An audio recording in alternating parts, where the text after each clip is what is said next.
Ah, sabe quem está também assistindo? Hum. Felipe Becker, nosso cirurgião da Ah, ECMO. tudo bem. É Bem-vindo, bom para Felipe. todo mundo fazer perguntas ao final, se tiver interesse. Vivian Thomas, agora que eu vi.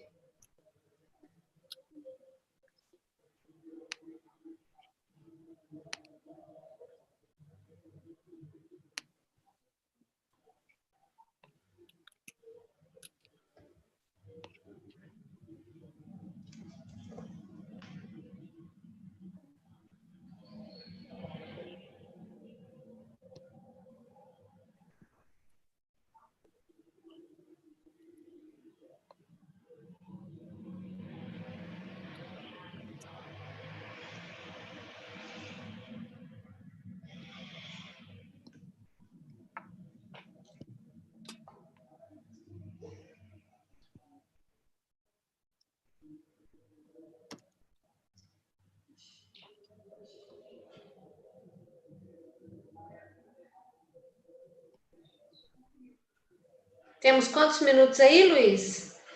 Só vou Ai, tomar uma água. Peraí.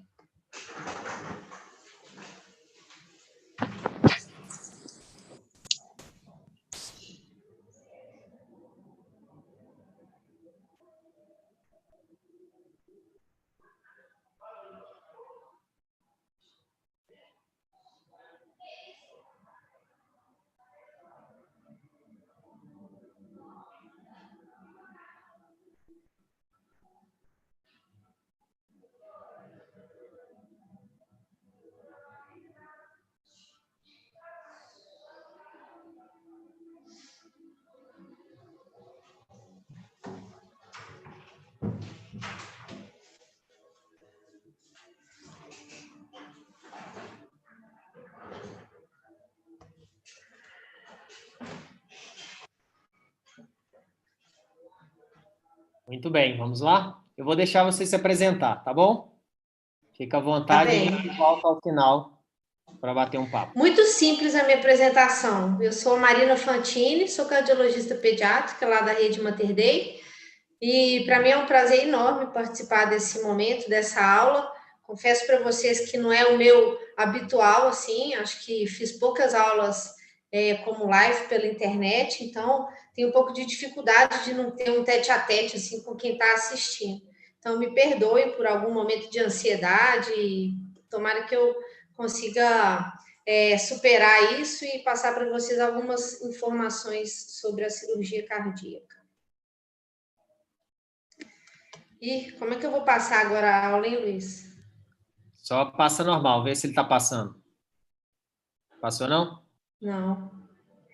Então sai, dá um ESC e volta. Normalmente, a hora que dá um ESC e volta, ele passa. Isso. Aí, vai de novo. Joia. Beleza. Então, o objetivo dessa aula, eu vou fazer um pouquinho uma introdução sobre o contexto da cardiologia, da cirurgia cardíaca, falar um pouquinho sobre o manejo pré-operatório, o que acontece no bloco cirúrgico e nem sempre todo mundo fica sabendo.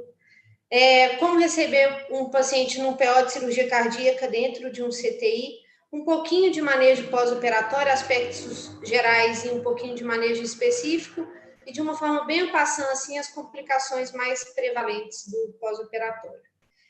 Eu sempre começo uma aula falando de cirurgia cardíaca, coloco um desenho de uma briga, e dessa vez eu resolvi fazer diferente. Eu consegui entender ao longo do tempo, dos anos que a gente tem feito cirurgia cardíaca lá no Mater Dei, que é possível um grupo completamente heterogêneo trabalhar enquanto grupo, e isso só traz benefício ao doente, cada um com a sua expertise. Então, eu acho hoje de coração que a gente consegue fazer um belo pós-operatório de cirurgia cardíaca em um CTI geral. Acho que a gente se completa e caminhamos bem assim nesse sentido. Então, sobre as cardiopatias congênitas, são as anomalias causadas por defeitos anatômicos do coração ou dos grandes vasos. 30 mil crianças nascem por ano no Brasil com cardiopatia congênita. Dessas 23 mil precisam ser operadas até a metade do primeiro ano de vida, e apenas 20 casos de regressão da doença é espontânea. há 50 anos, só 30% das crianças cardiopatas chegavam à idade adulta. E hoje a gente tem um número bem expressivo, em torno de 85% das crianças conseguem se tornar adultos. Mas adultos, elas crescem. Mas elas crescem com qual qualidade de vida? E eu acho que é aí o nosso grande desafio no manejo do pós-operatório hoje, né? Não basta sobreviver, não basta devolver aquela criança para os pais. A gente precisa de devolver aquela criança de uma forma saudável para que ela seja um adulto e possa ser incorporada à sociedade quando ser uma pessoa produtiva, enfim.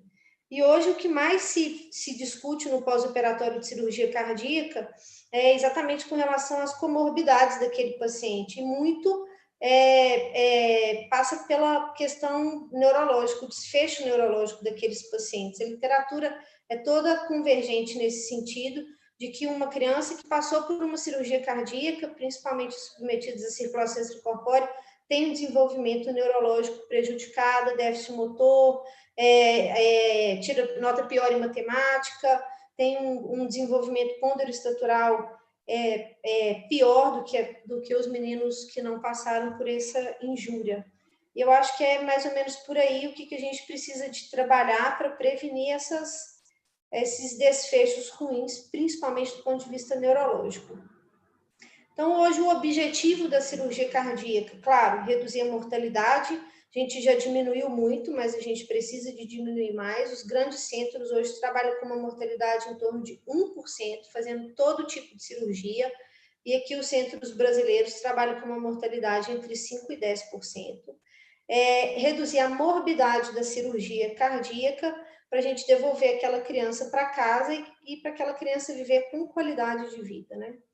E como que a gente pode fazer isso? Qual que é mais ou menos o caminho, fugindo um pouco da parte assistencial, assim, da parte de remédios e de manejos, para uma questão mais gerencial? A gente precisa de aprender a individualizar cada paciente.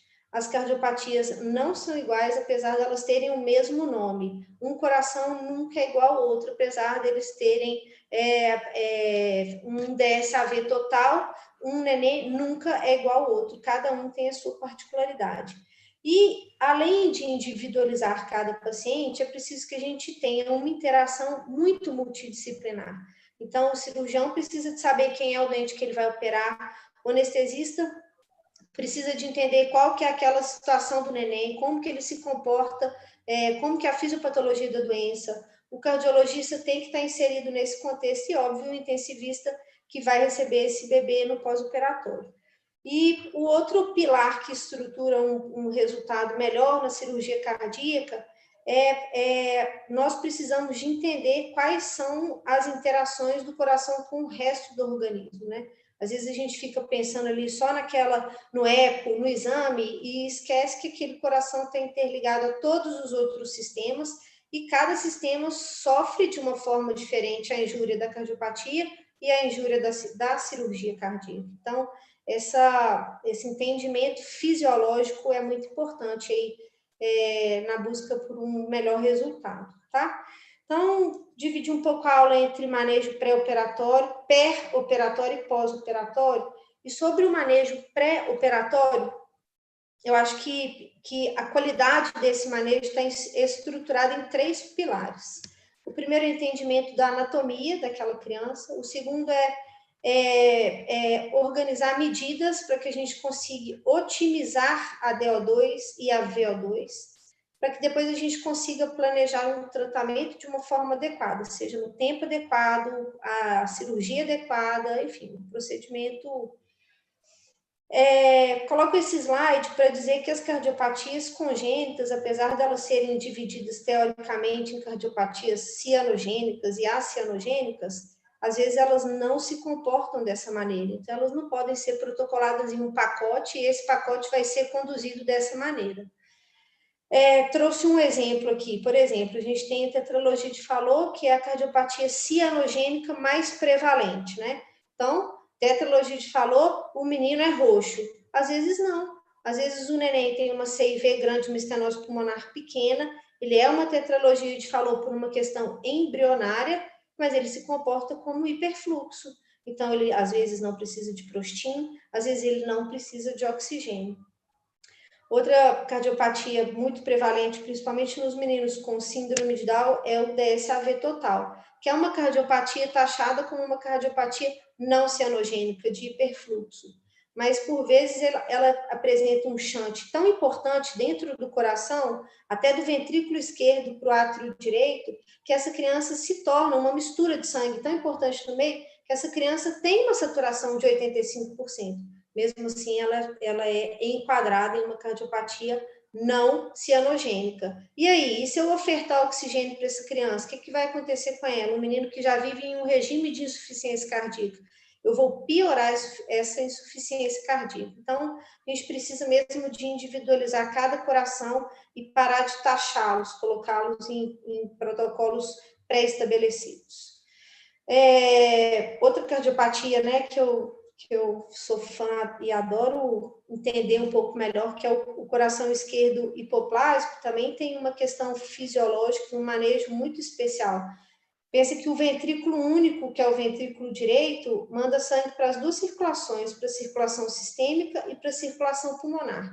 Então, se você tem um neném que tem uma saturação, com essa anatomia, tem uma saturação de 90%, significa que está indo muito sangue para o pulmão e pouco para o corpo. Está errado dar oxigênio para um neném nessa condição. Então, é importante entender essa anatomia para a gente tomar os próximos passos, porque, às vezes, uma criança cianótica, ainda bem que ela está cianótica, significa que ela tem um bom fluxo sistêmico, né? Por exemplo, nessa condição. E aí, nessa mesma condição da hipoplasia do VE, é importante a gente entender que o fato de ser bem oxigenado é muito diferente do fato de ser bem perfundido. Então, uma criança que tem uma saturação de 85% significa que está indo muito sangue para o pulmão, pouco para o corpo, e o desfecho disso é a incidência de enterocolite, disfunção miocárdica por uma baixa perfusão coronariana, acidose metabólica, enfim, uma série de disfunções. Então, um bebê com hipoplasia do ventrículo esquerdo saturando mais do que 80%, está errado, ele está mal perfundido. Apesar do monitor dele estar lá lindo, a gente não sofrer nada com isso dentro do CTI. Outro aspecto de manejo pré-operatório com relação à otimização de DO2 e VO2. E qual que é o objetivo? É fazer com que aquela criança consuma pouco e tenha muita oferta de oxigênio e de toda uma questão metabólica que ele precisa. Como que a gente economiza esse bebê antes da cirurgia? Brigando por uma normotermia, nem frio nem quente, manter aquele bebê de 36, 37 graus, por vezes sedá-lo e ventilá-lo, como uma forma dele economizar um pouco de energia. E como que a gente faz para aumentar a DO2? O uso de inotrópico, claro que de uma forma bastante judiciosa, né?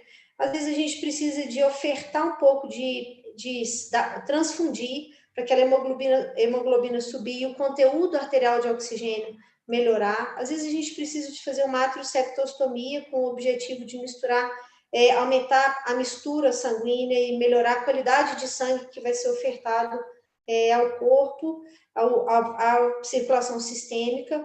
E, às vezes, utilizar o prostin naquelas cardiopatias em que a gente tem uma obstrução ao fluxo sistêmico ou ao fluxo pulmonar. Esse equilíbrio é muito importante no pré-operatório para a gente deixar aquele bebê bem redondo para ele viver aquele momento de injúria, que é a cirurgia cardíaca, e para que ele consiga entrar nesse momento um pouco mais robusto e menos sem ter sofrido tantas injúrias, né, inerentes aí à própria cardiopatia e ao manejo. E uma conduta que às vezes a gente utiliza e que algumas pessoas não entendem muito bem é com relação à reposição de hormônio de tireoide, mesmo nos meninos que têm um TSH normal. Fora do Brasil, eles utilizam isso, verdade que eles utilizam uma reposição de T3, aqui a gente faz uma reposição de T4, e o objetivo disso tudo é minimizar o dano que a SEC vai causar naquele neném. A SEC faz uma circulação não pulsátil, a hipófise sofre isso, o final dessa história é uma diminuição de hormônio da tireoide, e no frigir dos ovos acontece uma depressão da função miocárdica, elevação da resistência vascular sistêmica, e isso culmina em um baixo débito no pós-operatório. Então, essa reposição de hormônios do tireoide, ela é utilizada em outros serviços, e aqui a gente também tem utilizado, principalmente nos meninos que vão para circulação extracorpórea. E sobre o planejamento do tratamento, né? Qual é a melhor idade para operar aquela criança? Será que existe uma urgência? Será que esse menino precisa de uma abordagem cirúrgica urgente? A única cardiopatia que é uma emergência cirúrgica é uma drenagem anômala total das veias pulmonares do tipo infracardíaca e obstrutiva. Nesse contexto, não existe nem nada clínico que a gente consiga fazer, que a gente consiga melhorar aquele doente. Ele precisa de operar. Para todas as outras, a gente consegue estipular um tratamento clínico, melhorar uma condição pré-operatória, para a gente levar aquele bebê para o bloco em uma condição sempre melhor. Então, estabelecer a melhor idade, o melhor momento clínico, a melhor condição do hospital. Essa semana, quem o plantão não gosta de pós-operatório, dá para esperar uns dias, dá para a gente adequar o contexto do hospital ao contexto da criança. Por aí que passa o planejamento do tratamento. E depois definir se o tratamento é cirúrgico, se o tratamento é percutâneo, se é uma cirurgia paliativa, se é uma cirurgia corretiva, para a gente conseguir estudar, individualizar cada paciente e propor a ele um algoritmo de tratamento bem individualizado mesmo. E o que acontece no bloco cirúrgico e que às vezes o clínico a gente não fica sabendo? Quantas vezes a gente recebe um neném no pós-operatório, a cirurgia foi um sucesso, deu tudo certo, mas a gente teve uma SEC de 200 minutos, o neném foi politransfundido, o balanço hídrico dele é super positivo, ele não fez uma gota de xixi, a gente teve que entrar com uma hipotermia profunda por uma série de motivos, e então significa que essa cirurgia tenha sido um sucesso. E essas informações são muito importantes para o manejo pós-operatório. A gente entende que isso possa acontecer mesmo, né? A gente lida com doentes muito graves, com anatomias muito particulares. Mas essas informações são muito importantes para a gente entender quem vai ser o nosso paciente dentro do CTI. E para falar de pós-operatório e de manejo de pós-operatório, não podia deixar nunca de lado a circulação extracorpórea, que é realmente um mal necessário, né? Sem ela a gente não ia conseguir operar nenhuma criança, mas ela ainda é o nosso calcanhar de Aquiles. Inicialmente ela era esse monstrengo aqui em 1954, com um oxigenador aberto, né? Com uma série de problemas, e hoje a gente já tem um equipamento de circulação extracorpórea um tanto bem mais moderno, mas ainda com vários riscos para o bebê. Observa aí que é uma máquina imensa que precisa de uma pessoa que fica manejando esse equipamento de uma forma muito particular e com muita atenção, porque se ela fica ali desatenta nesse momento, isso pode ser completamente deletérico para a criança. O sangue corre por tubos não endotelizados, então isso gera uma resposta inflamatória bem importante no bebê. Quanto menor a criança, maior a resposta inflamatória. Então, é contra o dano da SEC que a gente geralmente tem que brigar dentro do CTI. E o dano da SEC, exatamente por isso, o fluxo sistêmico não tem pulsatividade, todos os órgãos sempre têm isso, né? O rim, que fica como perfusão não pulsátil, ele fecha, o paciente fica anúrico, e ele faz uma inflamação importante com liberação de citocinas, e o final dessa história é um extravasamento capilar, vasoconstrição vascular, descontrole na liberação da renina, descontrole na regulação hormonal e um dano endotelial. E como que a gente pode minimizar os danos da circulação extracorpórea? Brigando por um material de qualidade, né? Eu não quero que o meu bebê seja submetido a uma cirurgia, uma circulação extracorpórea com cânula esterilizada.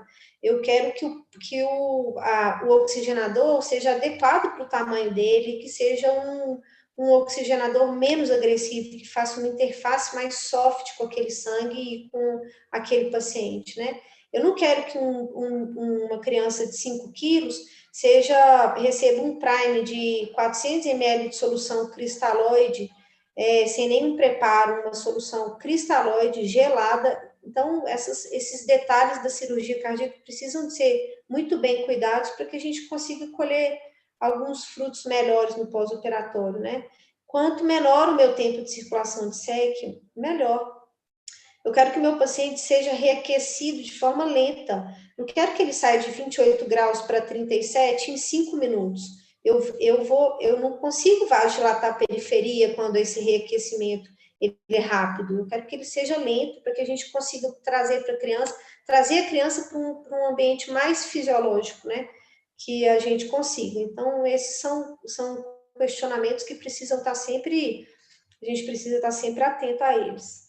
Manejo anestésico é no meu entendimento, alguma coisa que a gente precisa também de bater bastante nessa tecla. Às vezes uma criança, a gente fez todo aquele preparo de pré-operatório, o cirurgião está todo alinhado, está tudo certinho, e é uma tetralogite falou com essa obstrução infundibular. É um neném lá que sem chorar satura 80%, 85%, e aí o anestesista começa a induzir a anestesia, esse menino tem uma dificuldade para entubar, ou usa um servo e a criança fica hipotensa. O que o anestesista faz? Bolo de adrenalina. Bolo de adrenalina aumenta o tônus do tecido muscular que obstrui a via de saída do ventrículo direito. Aumenta a hipoxemia, piora a hipotensão, mais bolos de adrenalina. Então, uma criança que a gente brigou por ela, organizou toda antes, ela pode ter um desfecho muito ruim em 10 minutos de anestesia. Então, esse entendimento anatômico fisiopatológico por parte do anestesista também é muito interessante. Trouxe outra aqui, que é, de novo, a hipoplasia do ventrículo esquerdo. Observa lá o tamanho da aorta, coronária direita e coronária esquerda. Essa imagem, a primeira, a gente está vendo ela de costas. Imagina um paciente que, com essa anatomia, submetido a uma indução anestésica com uma FI de 100%, né? Um menino que já não tem fluxo sistêmico adequado, já não tem uma perfusão coronariana boa, você ainda coloca o doente a 100% de FI de O2 na indução anestésica, faz uma vasodilatação pulmonar, força todo o fluxo para o pulmão, o que já era ruim fica pior, que seria o fluxo sistêmico, e essa criança pode infartar na mesa cirúrgica. Então, é importante que o anestesista entenda que na hipoplasia do ventrículo esquerdo não pode fazer uma indução anestésica com FI de 100%. E o outro aspecto, né, pensando nas cardiopatias congênitas, considerando que elas são muito prevalentes nos meninos que têm síndrome, sempre pensar no manejo de via aérea, né? Esse primeiro neném aqui é uma criança com síndrome de Edwards, são meninos com via aérea, por vezes, bastante complicadas, né? Uma criança que tem síndrome de Down e esse outro menininho é uma síndrome de George, né? Com uma microdeleção do braço longo do cromossomo 22, que faz uma série de defeitos na formação ali da boquinha e da faringe, da laringe. Então, é uma intubação também bastante complicada. Esse manejo de via aérea também é muito importante nesse contexto aí dos nossos pacientes. E essas complicações acontecem no bloco cirúrgico, isso não é um problema, às vezes, mas elas precisam ser sempre reportadas. Então, olha, meu paciente ficou hipoxêmico durante grande parte da cirurgia, eu precisei de fazer vários bolos de adrenalina, o cirurgião pediu para diminuir o fluxo da circulação extracorpórea, então ele ficou com uma má perfusão sistêmica durante um tempo importante da cirurgia, porque todas essas informações elas vão ser todas alinhadas para que a gente saiba quem vai ser o nosso paciente. Às vezes não na hora da admissão, mas algumas horas depois, seguindo ali o pós-operatório. E aí eu coloco uma foto de um momento que também é muito importante, é a criança, depois do bloco cirúrgico, entrando dentro de um CTI. Essas informações, elas devem ser sempre colhidas, né? Quando eu sei que a rotina é muito tribulada, a chegada de um neném, de uma criança cardiopata no pós-op é sempre muito confusa no CTI, mas essas informações nos dizem muito sobre como foi a cirurgia, né? Então, quando a gente consegue obtê-las, sempre é bastante interessante. Então, a gente tem que examinar a criança, né? Já vi outros grupos recebendo um pós-operatório de cirurgia cardíaca, o médico só fica de olho no monitor, não coloca a mão na criança e e eu acho que o exame clínico é bastante importante nessa chegada da criança, e toda a monitorização de PIA, saturimetria, capnógrafo, temperatura, termômetro esofágico, muito importante a gente manter aquele paciente como normotermia, a posição dos drenos, sonda vesical, está funcionando, tem diurese, tem hematúria na diurese? Poxa, por que tem tanta hematúria assim? Por que esse paciente hemolizou tanto? Tem fio de marca-passo? Quais são os meus acessos? E lembrar aí que a hipotermia diminui a eficiência miocárdica, aumenta o gasto calórico, provoca uma vasoconstrição, aumenta a resistência sistêmica, então ela deve ser combatida mesmo. Assim como a hipertermia, que eu vou falar um pouco mais para frente em algumas complicações que também tem que ser combatida. E agora a gente entra numa parte de manejo pós-operatório, e eu queria abrir essa história sobre o manejo do pós-operatório, falando sobre a nossa primeira conduta depois de examinar e de receber o paciente, que a gente senta na frente do computador para pedir exame. E essa é uma briga do bem, que o cardiologista geralmente tem com o intensivista, né? Eu, particularmente, acho que pede-se muito exame dentro de um CTI, assim, exames que fazem parte de um protocolo, sem que a gente esteja exatamente buscando um diagnóstico ou uma. Então, a gente tem que repensar essas condutas. Coloquei um exemplo aqui de por exemplo, uma criança de 3 quilos que tem 250 ml de volume de sangue. E considerei essa criança 5 dias dentro de um CTI de pós-operatório, fazendo uma rotina de exames que é uma rotina que eu percebo que é uma rotina mesmo, que é alguma coisa já meio que protocolada. No final de 5 dias, considerando que a gente tem em algumas coletas, microcoletas, a gente tem um consumo de 31 ml. Isso representa quase 13% de toda a volemia da criança em 5 dias de CTI. Isso é significante, isso faz diferença nos dias seguintes. Então, a gente precisa de pensar em um uso organizado dos exames.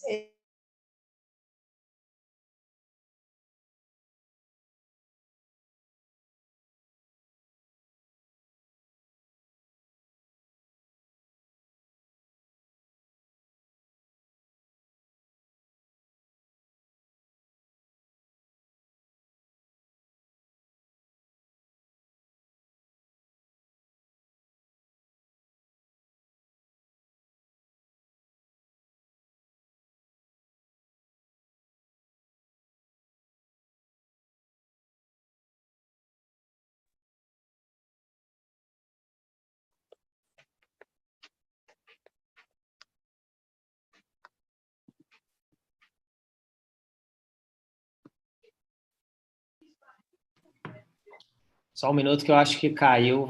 Nós vamos conectar a Marina de novo. Só um minutinho.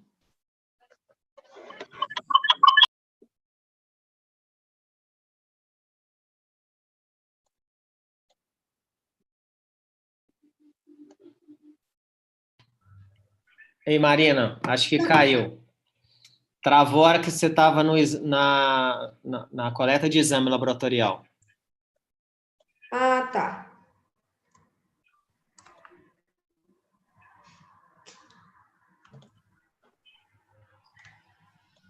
Antes desse? Antes. Aí.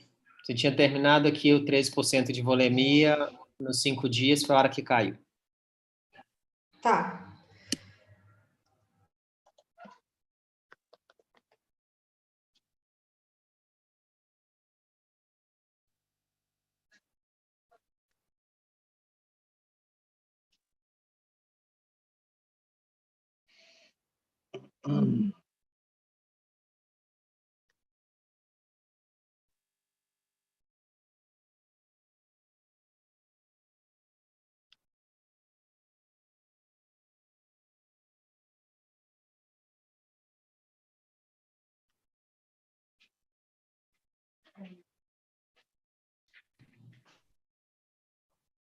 Marina, acho que caiu de novo.